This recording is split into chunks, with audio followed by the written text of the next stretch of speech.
आणि पुण्यामध्ये राष्ट्रवादी काँग्रेसमध्ये उमेदवारीवरून मोठा राजकीय गोंधळ उभा आलाय। विक्रम काकडे यांना अधिकृत उमेदवारी जाहीर होताच सुनील टिंगरे यांच्या नाराजीची जोरदार चर्चा सुरू झाली आहे।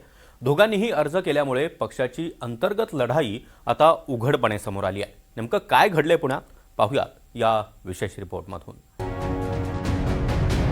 अण्णा एकच मिनिट, अण्णा तुम्ही इच्छुक होतात का? तुम्ही इच्छा व्यक्त केली आहे? पुण्यात राष्ट्रवादीच्या उमेदवारीवरून राजकीय ड्रामा। विक्रम काकडे यांना राष्ट्रवादीकडून अधिकृत उमेदवारी। नाराज सुनील टिंगरेंकडूनही उमेदवारी अर्ज दाखल। आयारामांना थेट उमेदवारी, पक्षात नाराजीचे सूर।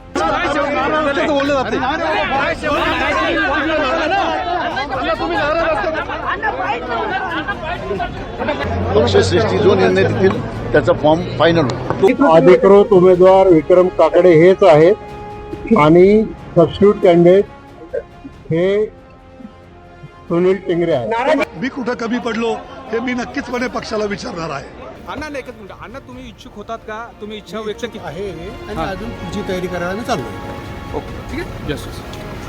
उपमुख्यमंत्री सुनेत्रा पवारांनी जागा वाटपाच्या वाटाघाटीत पुण्याची जागा राखली। मात्र या जागेच्या उमेदवारीवरून पक्षातील अंतर्गत संघर्ष चांगलाच उफाळून आलाय आणि या संघर्षाचं कारण ठरली आहे विक्रम काकडे यांना मिळालेली अधिकृत उमेदवारी। अवघ्या काही तासांपूर्वीच राष्ट्रवादीमध्ये प्रवेश करणाऱ्या काकडे पिता पुत्रांना उमेदवारी मिळवण्यात यश आलंय। पार्थ पवारांसोबत असलेल्या घनिष्ठ संबंधांमुळेच ही उमेदवारी मिळाली अशी जोरदार चर्चा सुरू आहे। विक्रम काकडे हे माजी खासदार संजय काकडे यांचे पुत्र आहेत। पुण्याच्या राजकारणात तरुण राजकीय चेहरा म्हणून त्यांची ओळख आहे। याहून महत्त्वाचं म्हणजे पार्थ पवारांचे ते बालपणीचे मित्र आणि निकटवर्तीय मानले जातात। पुण्यामध्ये काकडे ग्रुपच्या अनेक कंपन्यांचे संचालक म्हणून ते जबाबदारी सांभाळत आहेत।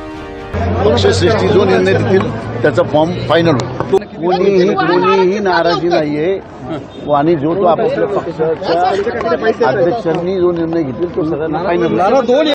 दरम्यान विक्रम काकडेंना अधिकृत उमेदवारी मिळाल्यानंतर सुनील टिंगरे नाराज असल्याची चर्चा आहे। सुनील टिंगरे यांनी देखील अपक्ष उमेदवारी अर्ज दाखल केला आहे। सुनील टिंगरे आणि विक्रम काकडे हे दोघेही अक्षरशः समोरासमोर बसून पुणे विधान परिषदेसाठी उमेदवारी अर्ज भरत होते। यावेळी दोन्ही बाजूच्या कार्यकर्त्यांचा मोठा गोंधळ सुरू होता।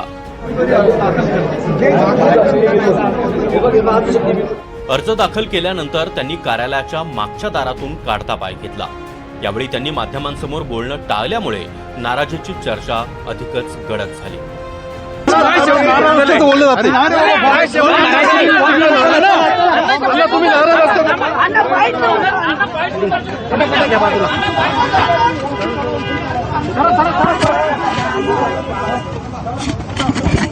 सुनील टिंगरे यांनी आपली नाराजी जाहीरपणे व्यक्त केली नसली तरी त्यांचे समर्थक आणि कार्यकर्ते पक्षातील कारभारावर चांगलेच नाराज आहेत। ही नाराजी व्यक्त करण्यासाठी कार्यकर्ते थेट राजीनामे देत आहेत। मात्र राष्ट्रवादीचे ज्येष्ठ नेते या नाराजी संदर्भात काही वेगळीच सारवासारव करताना दिसत आहेत। दिलीप वळसे पाटील यांनी सुनील टिंगरे हे सबस्टिट्यूट उमेदवार असल्याचं म्हटलंय। काकडेंनी आज पक्षामध्ये प्रवेश केला, म्हणजे विक्रम काकडे यांनी पण केला, संजय काकडे यांनी पण केला आणि पक्षाच्या सर्व प्रमुख नेत्यांशी, वरिष्ठ आणि जिल्ह्यातल्या नेत्यांशी बोलल्याच्या नंतर ही उमेदवारी निश्चित करण्यात आलेली आहे। अधिकृत उमेदवार विक्रम काकडे हेच आहेत आणि सबस्टिट्यूट कॅन्डिडेट हे सुनील टिंगरे आहेत।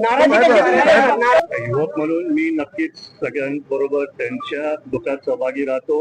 आज मला माहिती आहे थोडे लोक नाराज झाले, पण त्यांना पण आम्ही नक्कीच भेटून त्याच्यातनं भविष्यात कुठे संधी मिळू शकतो तशी आम्ही देऊ। उमेदवारी नाकारल्यामुळे फक्त सुनील टिंगरेच नाराज नाहीत, तर उमेदवारीसाठी राष्ट्रवादीचे ज्येष्ठ नेते सुरेश घुले यांचंही नाव चर्चेत होतं। मात्र विक्रम काकडेंना उमेदवारी जाहीर झाल्यानंतर त्यांनी आपली नाराजी स्पष्टपणे व्यक्त केली आहे। तुम्ही नाराज आहात, नेमकं काय कारण आहे नाराजीचं? पक्षात सर्वात ज्येष्ठ मी आहे।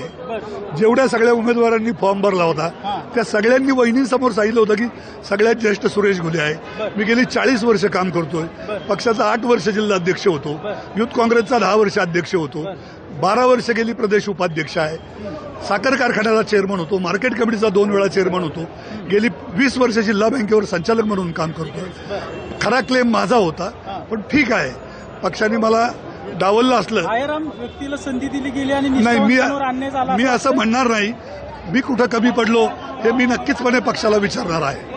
पुण्यातल्या या उमेदवारीच्या ड्राम्यानं राष्ट्रवादी काँग्रेसमधील अंतर्गत नाराजी पुन्हा एकदा उघडपणे समोर आली आहे.